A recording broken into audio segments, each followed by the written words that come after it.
reducing risk of falls in the home, what are some best ways that you recommend for your clients?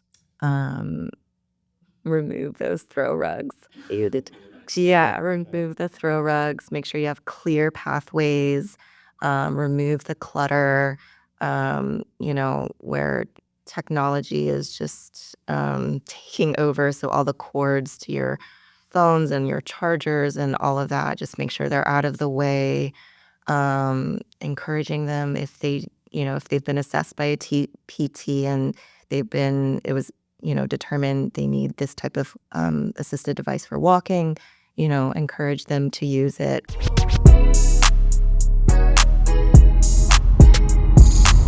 This is Secrets for Success. Welcome to the Secrets for Success podcast. I'm your host, Great Time. Thank you as always for joining me. I'm bringing back Akemi Mercedes for the second time on the podcast. We're doing an episode called Rapid Fire of Value because I try to give value to my people, y'all that listen to this and all this stuff. But, it's really cool because the things that I teach you, you're using these things to give value to your audience. So why don't you tell us the audience that you are trying to serve now? So we are, so kind of from the beginning, like my husband and I have been in home health for a long time and we love it. But we really love the Parkinson's community, and we would love to provide them the type of care that they truly need that the current healthcare system does not provide. Well, okay. So why don't we start it today? Okay, now I want you to think of a lot of the Parkinson's clients that you have treated over the years, and I'm sure that it's not just treating them. They've asked you a whole bunch of questions. So can I just do some rapid fire? It doesn't have to be long, 30 seconds, a minute, whatever. But these are questions that I'm sure you have heard, but I'm just going to pick your brain. Is that okay? Yeah. All right. Then I'll give me your invoice after. Okay, there we go. So one of the big things is, like, my parents are not dealing with Parkinson's, right? But as we're getting parents and loved ones that are aging, I think this is a big question. And so we can talk about Parkinson's, but when do we know it's time for our loved one to get more help at home?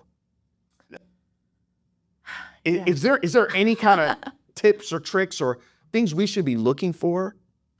Honestly, as soon as if you're noticing any type of decline whatsoever, it doesn't have to be a fall, it doesn't have to be a hospitalization, as soon as we hit the age of 30, if without changing anything in our routine, we lose like 1 to 3% muscle mass automatically, right? So, ideally, if your parents or your older loved ones aren't, moving, if they don't have like a consistent, physical activity or exercise routine, it's really important to start one. And especially, people are retiring a bit later, but commonly as soon as you retire, like you're just not using anything as much as. I think sometimes we're waiting for the ball to drop. Yes. And it's like, oh, mom and dad or whoever it is. Yeah. Okay, until they fall, Yeah. I guess they're good. You know what I mean? Like, I really, no, I think that's what's happening. Because, Yeah. and like, you don't know, Yeah. and they're not necessarily telling us. Yeah. So I think just hearing that, like, every year, no matter what, like, there doesn't have to be any huge, Yeah. event that has to happen, but it's Right. 1 to 3% every year. Wow. Yeah. Okay. Let's talk. Yeah, go ahead. One thing is just to do just go and get a physical therapy evaluation just to assess for mobility and fall risk, and the PT's gonna use a standardized assessment that will help determine for their age group what is their risk of falls, what is their risk of other other things that could result in, further decline. Yeah. And what they could do to prevent that.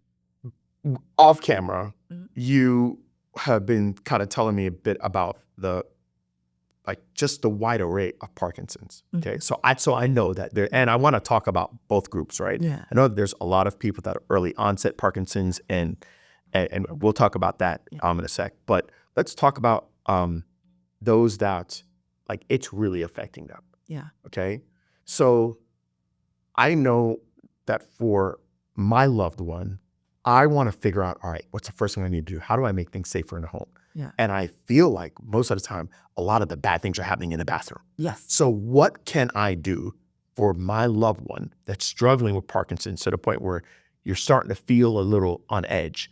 What can we do to make things safer in the bathroom for them?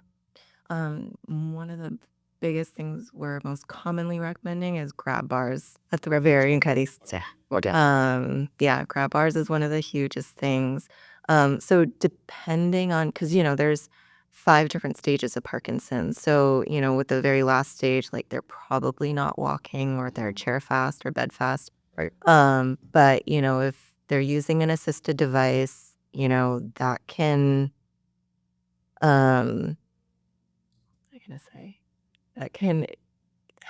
it depends on what stage they're at, because they might not be able to stand in the shower anymore, or depending if it's a shower, if it's a tub, if it's a walk-in shower, it depends on the setup, which is why a home health evaluation, that's the biggest part of the evaluation, is doing a general home assessment and Yeah, we can call from there. Yeah.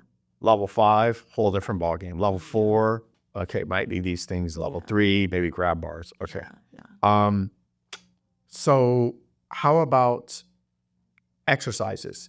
Things that we can do to just reduce the risk of falls and bad things happening. Are there very simple exercises that you typically recommend for the majority of clients? So the number one thing I always want to ask first is, what do you enjoy? You're not going to do, no one's going to do anything that they're not going to enjoy, no matter if it's the doctor telling them this is what you need to do, or a PT telling them this is what you need to do. I know that's not, always easy. Maybe they were just never physically active.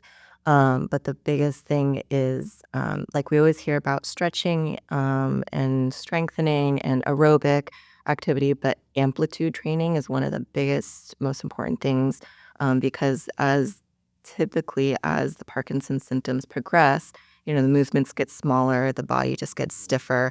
So being able to just do any large, big movements, taking bigger steps, opening your arms up wider.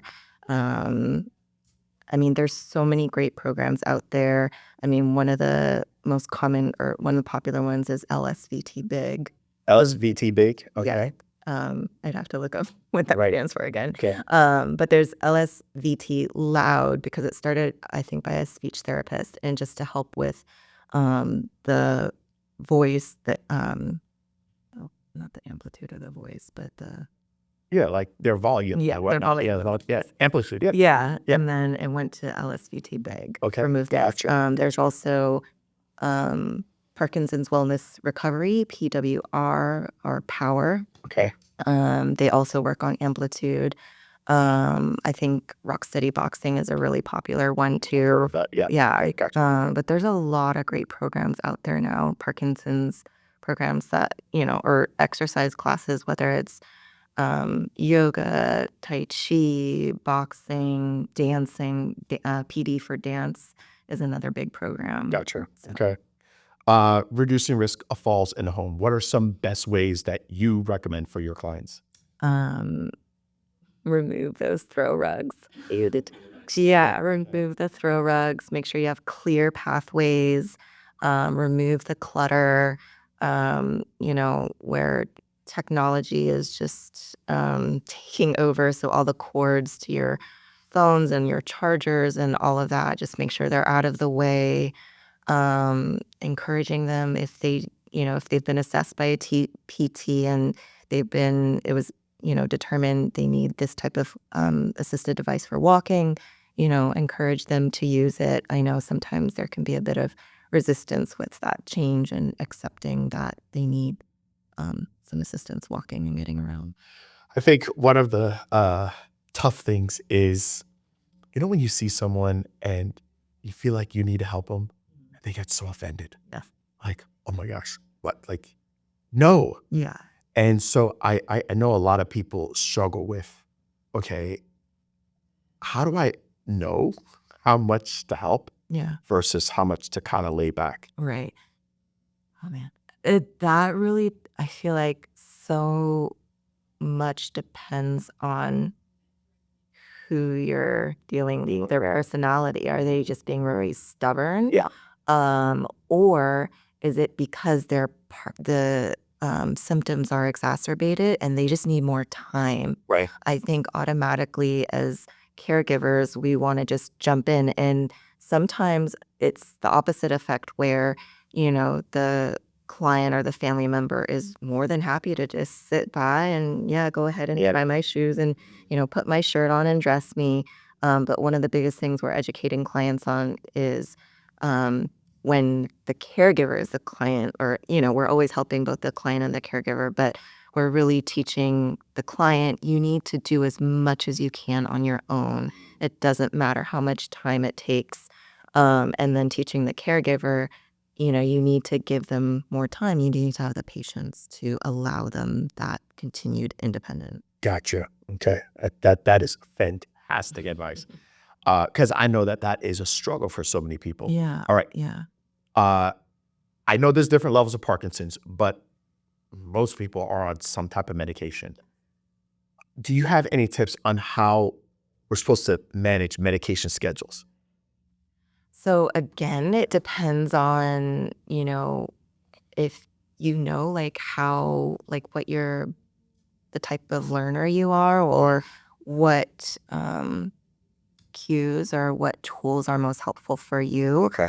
Some people like have a big calendar or just like to check things off.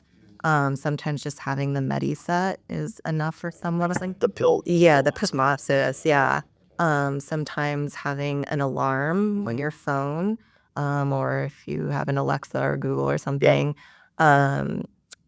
There's also a lot of great apps that are coming out, whether it's to track your Parkinson's symptoms or to help with medication management. Okay. Gotcha. Are there any, I'm sure you deal with clients where the caregiver is like overexerting them. Are there any things to know when like it's too much, too low? And I know that's a hard question, but like, what do we do? Yeah. If anything, it's the opposite. Okay. I've noticed the opposite where they're just not pushing them enough. Gotcha. Yeah. Okay. I think that's the biggest. Yeah. Yeah, they're not pushing them enough. So let me ask you this. What should I know about Parkinson's and changes in mobility? You talked about like stiffness happening, and that's kind of like the progression. Yeah. So talk to us dummies. Parkinson's for dummies right now. Help us with the changes in mobility. What happens throughout these stages with mobility? Yeah. So one of my favorite quotes I hear in the Parkinson's community is, and I mean, this could be applied to a lot of other diagnoses as well, but if you've met one person with Parkinson's, you've only met one person with Parkinson's. I think one of the biggest differences in Parkinson's versus other diagnoses is the incredibly wide range of symptoms there are and the severity of each symptom. Right. So a lot of people, if a person does decide to share, I have Parkinson's, sometimes they may hear, oh, you don't look like you have Parkinson's. And because it is so different. yes, like right? There's up to like, I think the last time I checked, there's up to like 40 different symptoms that, Wow. I mean, everyone knows the tremor, but not everyone has a tremor. Right. And there's the motor versus the non-motor symptoms. Right. And, so I veered off your... No, that's it. It's the difference between, what are the different changes over time. And you're saying that there's like 40 different symptoms and there's I know you said like 5 different stages, but everybody can like present so differently, right? So yeah, that's huge. It's huge. Um, Simple tools or equipment that you'd recommend just on a whole to the majority of your patients to make life easier for them. I know you said earlier, grab bars like in the bathroom. Is there 1 or 2 other tools that you're like, hey, you know what? Most of my Parkinson's clients could use this and makes life a little easier. Oftentimes in the later stages, because the mobility becomes an issue, the mobility aids are a big thing. But and of course, that depends on, ideally you go to a physical therapist to assess that. Do you just need a cane? Do you need a walker? Do you need a 4-wheel walker? Do you need the U walker? Got you. Do you need a wheelchair? Do you need, it varies widely, but also for the patients who may not need an assisted device, there are so many, technology and what is available in terms of like to make like ADLs or assisted like activities of daily living Yeah. easier. Like there are like shoes and adaptive clothing. All of these really great companies are coming out and realizing, what a gap in the market there is and how Right. much it's needed. So, Got you. Makes sense. Yeah. Helping to reduce anxiety. I mean, you talked about this for something else, but reducing anxiety in my loved ones during this difficult time. Yeah, no, What are that's things we can do to support them? huge, huge. Is the mental and emotional health is hugely ignored, and the rates of anxiety and depression is enormous in the community, and not just for the individuals with Parkinson's, but the caregivers as well. The caregiver burden, the stress, the burnout it's enormous. Crazy. Yeah. And I recently watched, because in November it's National Family Caregiver Month. And there's so many great foundations out there. Obviously, the Michael J. Fox, Brian Grant, Davis Finney, and then the Parkinson's Foundation itself. And they put on a webinar recently where they had 6 different caregivers, husbands, wives, daughters.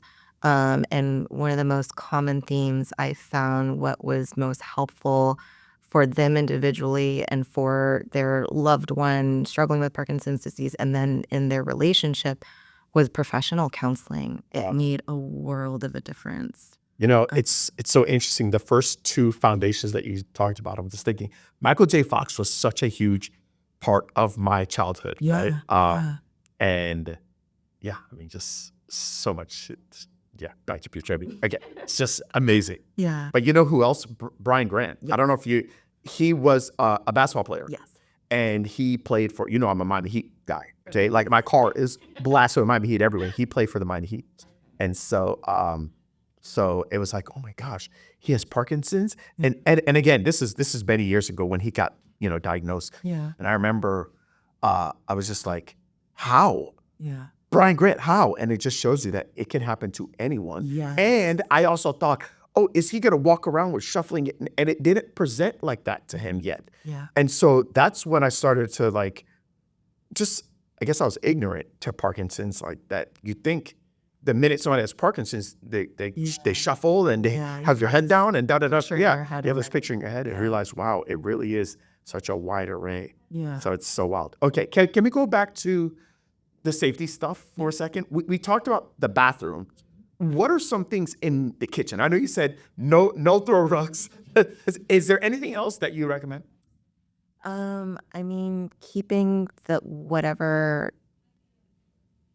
objects that they use most frequently, like at an accessible level. Okay. They're not bending to the lowest cabinet, or they're not reaching to the highest cabinet. That's actually And it depends on their symptoms. I think. Okay. We talked a lot already about the mental and emotional well-being, how we can support them, and just allowing them to do stuff. Is there anything else you would say to that? Because it's just such a, I don't know. It just seems, I'm not saying it seems so final, but it's such a big diagnosis. Yes. Right? Yeah. And yes, I want to make sure that they're empowered, but are there any other things that a family can do to help to kind of push them forward? Support groups? I don't know. Yeah, no. Support and like forming your team is so key. Okay. And it also depends on what stage you're at, right? Like if you're newly diagnosed, that is going to be a huge grieving process. Okay. And we all experience grief differently. We all experience trauma differently. We all experience anxiety and depression differently. Some people, they hear a diagnosis, they want all the information as soon as possible. Right. Other people, they just need to process their emotions first before they can even begin to think about, learning more about it and where it can be done and taking the next steps. But support groups are really huge. And whether it's like, a local in-person sit-down support group and just talking to, or just going to like a PT for dance class or a rock steady boxing class, because you have the physical benefit and the social benefit. Gotcha. But the social isolation is another huge factor in that. Okay. Forgive me for not understanding this, but do Parkinson's symptoms fluctuate throughout the day? Yes. They do. Yeah, hugely. It can depend. Stress is like emotional and mental stress or physical stress can be a huge contributor to exacerbating the symptoms. And then obviously it depends on the timing of medications. They fluctuate a lot. Okay. throughout. So medication, stress. How about diet?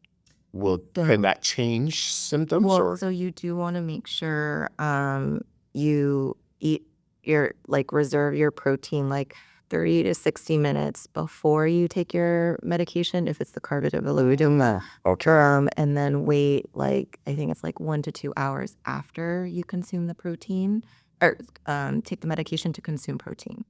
So 30 minutes before. 30 to 60 minutes before. 36 minutes before, consume protein, take the medication, and then wait 1 to 2 hours. 1 to 2 hours after Other for more protein. Yeah. That is clutch. Wow, that's really good. But yeah, I mean, that's one of the biggest things. But I mean, also just in general, following a Mediterranean diet has been shown to be really beneficial. But, make sure you utilize as many resources to compose your team. It's not only just a general neurologist, but a movement disorder specialist who is a neurologist that's been specially trained with movement disorders like Parkinson's. Right. Your PT, your OT, your ST, your nutritionist, your social worker. Everyone plays a really important role. Okay. In feeling supported. You said ST, which speech therapist. I'm assuming it's because of swallowing issues. Is that swallowing thing? And speech, or speech? right? Okay. Because their volume, the volume of the voice gets decreased. Okay. Yeah. Okay. All right. That's huge. Strategies to help them with dressing themselves. Oh, I need an OT. Okay. Dressing themselves independently. Okay. So Yeah. refer to OT. Yeah. Okay. No, I mean, there is a lot of overlap between the two disciplines. And now I'm thinking Maylene. She has a lot of great resources. But yeah, again, there's a lot of great companies out there that make adaptive clothing. So if the fine motor is an issue or the tremors, instead of having to do one individual button at a time, there's the magnet buttons. Right. Okay. For the shoes is another big thing. If you're still able to safely bend down and put on the shoe or bring your leg up towards you to put on the shoe, that's fine. To not deal with the shoelaces, you can have Velcro or those those coiled shoelaces, tie.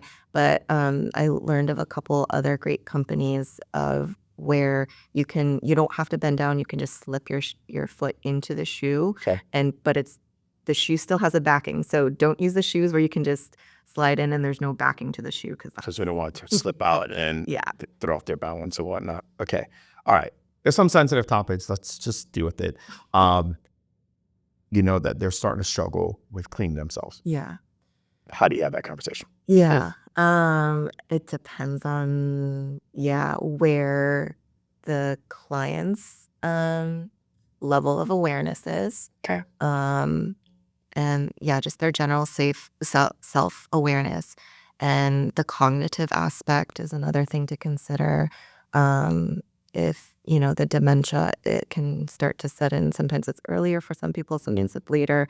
But it is a very difficult conversation to have. Sometimes it's more helpful to maybe have a professional come in, because sometimes clients are more willing to listen to the doctor or the PT than maybe the son or the daughter or the wife or the husband. You could bring it up in a therapy session also, just to have that facilitator there can be helpful. But it's a difficult conversation. Yeah, that is a difficult conversation. All right, let's lighten up a little bit. How about going up and down steps?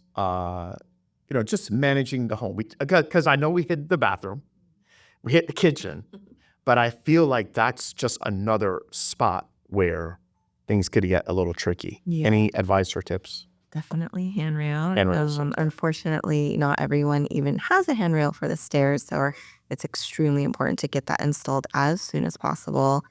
Again, it would be helpful to have the in-home safety assessment by the PT specifically, because there's all different types of staircases, and depending if it's just straight up or if it's, goes in a curve, depending if the stairs are even to code. Sometimes stairs are higher or lower.